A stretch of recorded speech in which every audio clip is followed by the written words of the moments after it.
A quiet afternoon at the park erupts into tension when a white woman confronts a black teen. The tables turn dramatically when his fearless lawyer mom steps in to teach a lesson no one will forget. The swings creaked softly as Jordan pushed his little sister higher into the air, her laughter ringing out like a melody against the backdrop of families enjoying the sunny afternoon at Crescent Park. It was the kind of day that felt timeless. Blue skies, the smell of freshly cut grass, and the sound of sneakers scuffing against pavement. As kids played tag nearby, Jordan, a lanky 16-year-old with a shy but warm smile, had always been the protector of his siblings. His 7-year-old brother, Elijah, was building an ambitious sand castle nearby, meticulously piling and shaping the grains, while their toddler sister Layla delighted in the simple thrill of the swings. Jordan kept a watchful eye,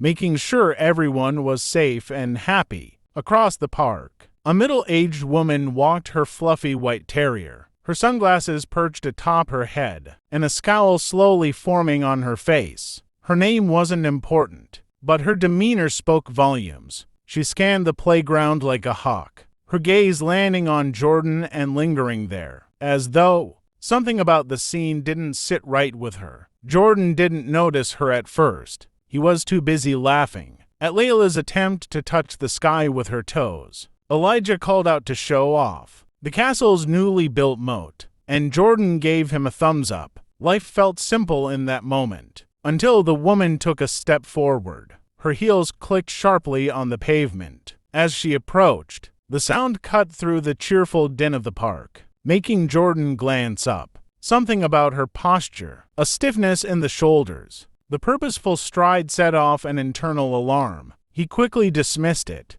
turning his attention back to Layla. After all, they were just kids playing at a park. What could possibly go wrong? But the woman didn't stop. Her voice sliced through the air, loud enough to turn heads. "Excuse me, young man," she called out, her tone icy. "Can I help you with something?" Jordan turned, confused. "Me? Yes, you?" she said, stepping closer. Her dog tugged on its leash, yipping impatiently. "What are you doing here?" Jordan's brows knitted together. "I'm just playing with my siblings." Her eyes narrowed as if those words didn't compute. "Do you even live around here? I've never seen you before." Jordan blinked, his confusion turning to discomfort. "Yeah, we live nearby," he said cautiously, gesturing vaguely toward the row of houses visible beyond the park. "We come here all the time." She crossed her arms, her lips tightening into a thin line. "Well, I'm not sure you should be here. This is a family park. We don't need troublemakers hanging around."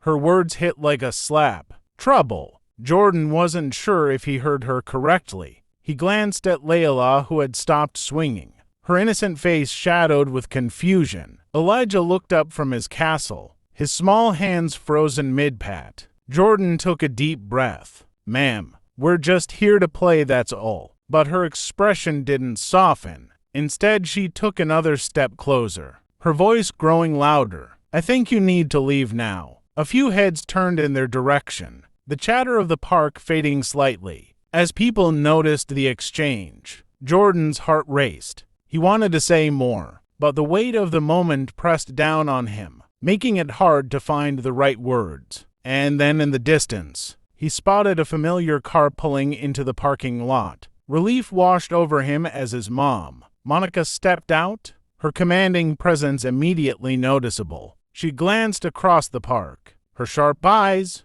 locking on the scene unfolding near the swings. Monica didn't rush, she didn't need to. Her stride was deliberate, her head held high. Jordan could see it in her face. She had noticed everything, and she was coming. Jordan stood his ground, his hands gripping the swing chains for stability. The woman's voice had grown sharper, attracting the attention of nearby parents and kids. A group of teens playing basketball stopped mid-game, their ball rolling to a quiet halt. Eyes darted toward the confrontation. "I'm not asking again," the woman said, her voice carrying a thinly veiled threat. Her dog barked in agreement, yapping at Jordan like he was an intruder. "This isn't your kind of place." Jordan's jaw tightened, but he kept his voice steady. "We're just playing. We're not bothering anyone." "Oh, you are," she snapped back, her hands now planted firmly on her hips. "We have rules here, people like you."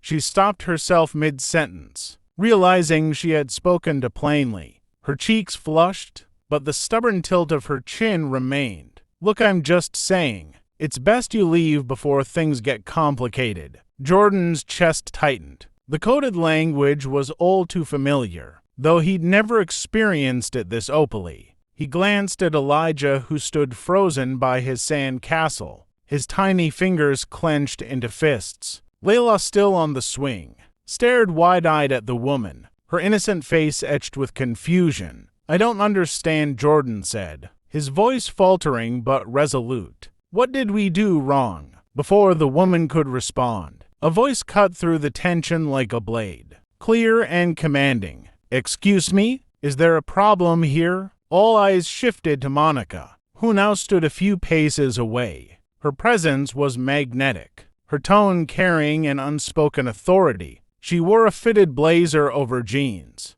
her laptop bag slung casually over one shoulder. But it wasn't her attire that drew attention. It was the way she carried herself, tall, confident, and utterly unshaken. The woman blinked, startled. "Oh, are you there?" Their mother, Monica, finished stepping closer. Her eyes briefly flicked to Jordan, offering a silent reassurance, before settling on the woman. "And you are?" The woman stammered, caught off guard. I'm a concerned parent. I was just making sure everything was okay here." Monica tilted her head slightly, her expression unreadable. "Concerned about what exactly?" The woman opened her mouth, then closed it, her face turning a deeper shade of red. "Well, you know, I've never seen them here before, and I just thought." "You thought what?" Monica interrupted, her voice calm but unyielding. "That they didn't belong here." The air seemed to thicken with tension. A few bystanders stepped closer, their curiosity outweighing their hesitation.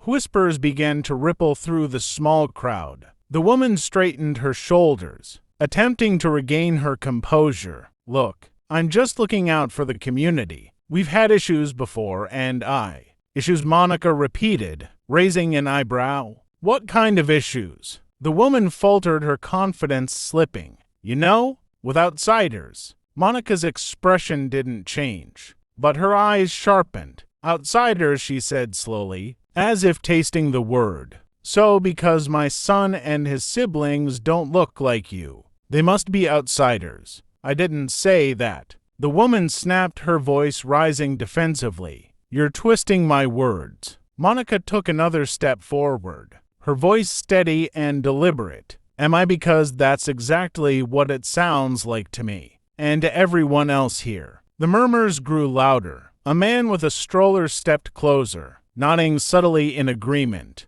A group of teens exchanged knowing glances. The woman looked around, realizing the tide was turning against her. "I think you've made a mistake," Monica said, her tone softening just enough to be disarming. "And I'm giving you a chance to explain yourself." The woman opened her mouth, but no words came out. She glanced at the crowd, then back at Monica, her confidence crumbling under the weight of so many eyes. Monica didn't press further, yet she simply stood there, her presence alone demanding accountability. The silence was deafening, each second stretching longer than the last, and then Monica spoke again, her voice carrying the calm authority of someone who knew exactly how to handle moments like this. "I suggest we clear this up before assumptions lead us somewhere we don't want to go." The crowd, now noticeably larger, stood in tense anticipation.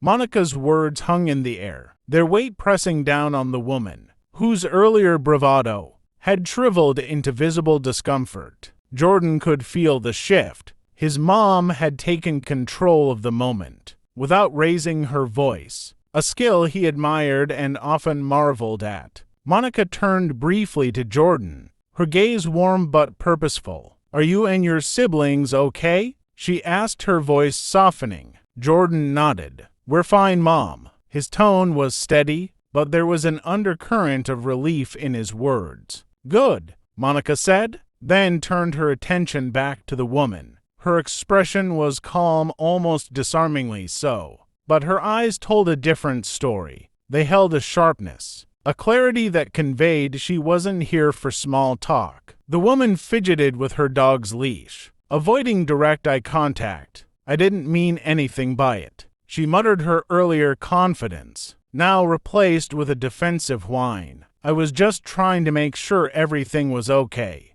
Monica's brow arched slightly. "By demanding my children leave the park, by calling them outsiders." The woman stammered, I didn't mean it like that." "How did you mean it then?" Monica pressed, her tone still measured. "Because from where I'm standing, it looks like you singled out my children, based on assumptions you made about them." The murmurs among the onlookers grew louder, a mixture of agreement and indignation. Someone in the crowd called out, "Yeah, let her explain." Others nodded, their expressions a mix of curiosity and quiet judgment. The woman's face reddened further. She opened her mouth as if to speak, but no coherent words came. The silence that followed was deafening, each second amplifying the weight of Monica's presence. Monica stepped closer, her voice dropping, just enough to make the moment feel intimate. Despite the growing audience, "Let me tell you something about my son,"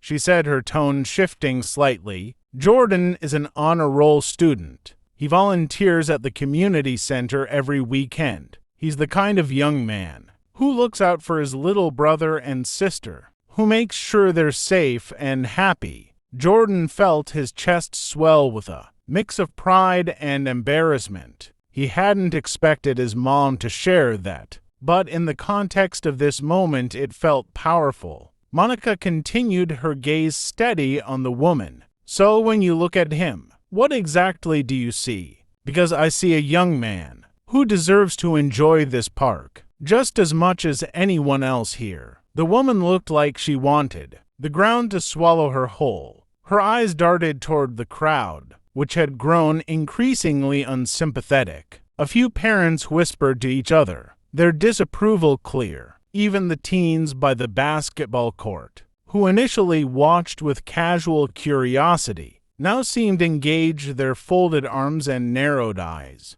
A quiet show of solidarity. The woman began, but Monica didn't let her finish. "Here's the thing," Monica said, her voice firm but not unkind. "When you approach someone with accusations and assumptions, you're not protecting a community. You're dividing it, and whether you realize it or not, those divisions hurt everyone, including you." The woman's mouth opened and closed. Like a fish out of water, her dog yipped again, tugging on its leash as if it, too, wanted to escape the situation. Monica stood her ground, giving the woman a moment to process her words. "You know," Monica added, her tone softening just a fraction, "it's never too late to reflect and do better. This could be one of those moments, if you choose to let it be." The crowd murmured in agreement, and for a brief moment the tension seemed to lift. Monica had extended an olive branch, and now the ball was in the woman's court. The woman stood frozen, her face a patchwork of emotions: embarrassment,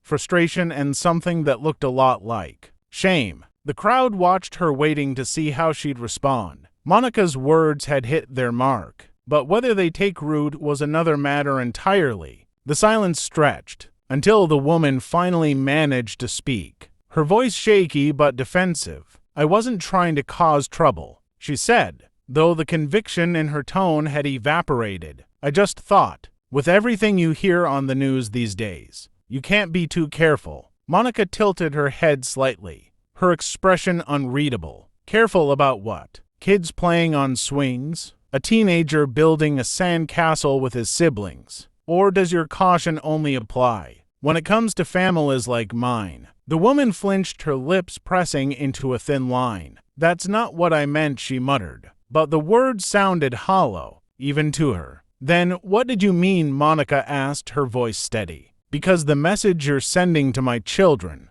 to everyone watching, is that they don't belong. And that's a message rooted in fear and ignorance, not in facts or fairness." A ripple of murmurs moved through the crowd. A few onlookers nodded, their faces serious. Others exchanged glances, their discomfort evident. The weight of Monica's words seemed to hang in the air, undeniable and inescapable. Monica took a step back, her eyes sweeping over the growing group of spectators. "This moment isn't just about my family," she said, addressing the crowd. "Now it's about all of us. We have a choice: to let fear and prejudice dictate how we treat each other, or to build a community where everyone feels safe and welcome." Her words carried a quiet power, the kind that didn't need to shout to be heard. A man holding a stroller nodded, his face softening. One of the teens by the basketball court muttered, "She's got a point," to his friend, who grunted in agreement. Monica turned back to the woman,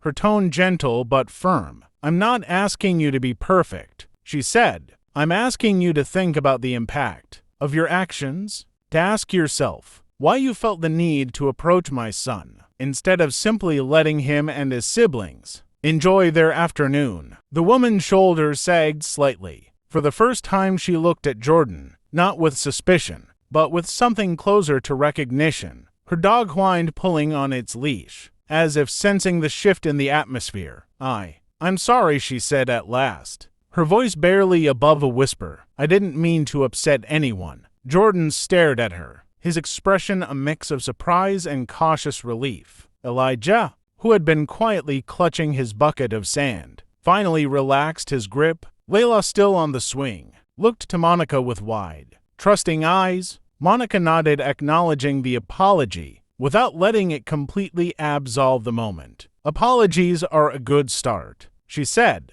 "but they're not the end. It's what we do after we apologize that matters." The woman nodded slowly, her cheeks still flushed, who had been quietly clutching his bucket of sand, finally relaxed his grip. Layla, still on the swing, looked to Monica with wide, trusting eyes. Monica nodded, acknowledging the apology, without letting it completely absolve the moment. "Apologies are a good start," she said, "but they're not the end. It's what we do after we apologize that matters." The woman nodded slowly, her cheeks still flushed. She turned and walked away, her dog trotting at her side. The crowd began to disperse, but the energy lingered, an unspoken agreement that something important had just taken place. As Monica turned back to her children, the man with the stroller approached her. "Thank you," he said, simply for saying what needed to be said. Monica gave him a small, gracious smile. Sometimes it's the quiet moments that teach us the most.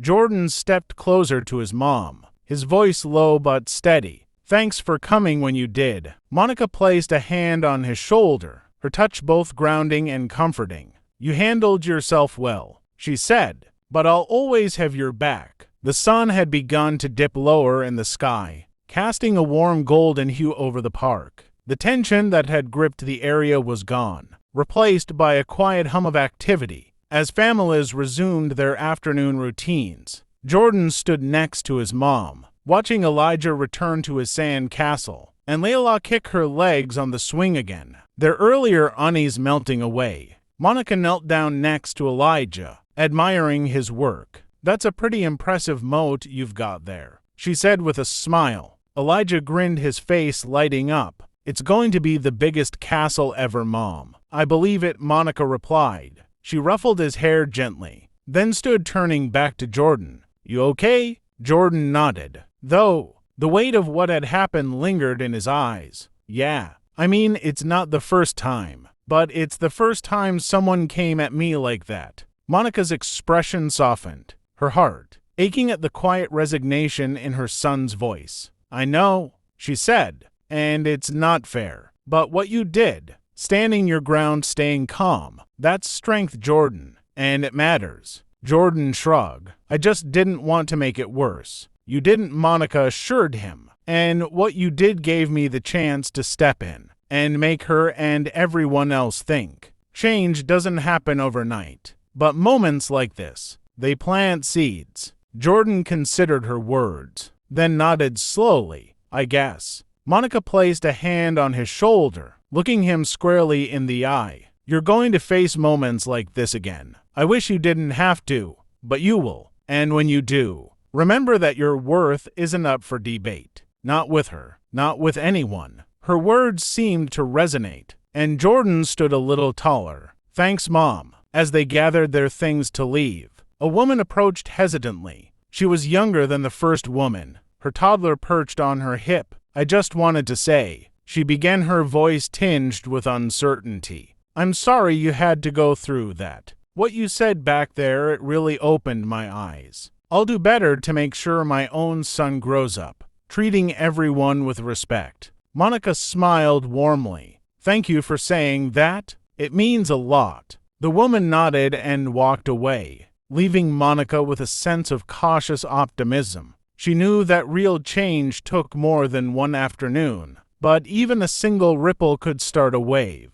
As they walked back to the car, Jordan glanced back at the park. The swings moved lazily in the breeze, and Elijah's sand castle stood proudly, its moat glinting in the sunlight. It wasn't just a park anymore. It was a reminder of resilience, of standing tall in the face of prejudice, and of the power of one voice to spark a conversation. Monica opened the car door for her kids, her gaze lingering on the playground for a moment. Longer? You know, she said as she slid into the driver's seat. This world can be a tough place, but it's people like you who make it better. Jordan smiled, a quiet confidence beginning to bloom in his expression. Monica's words planted the seed for change, but it's up to us to make sure it grows. If this story resonated with you, don't forget to like, subscribe, and share, because together we can start making a difference.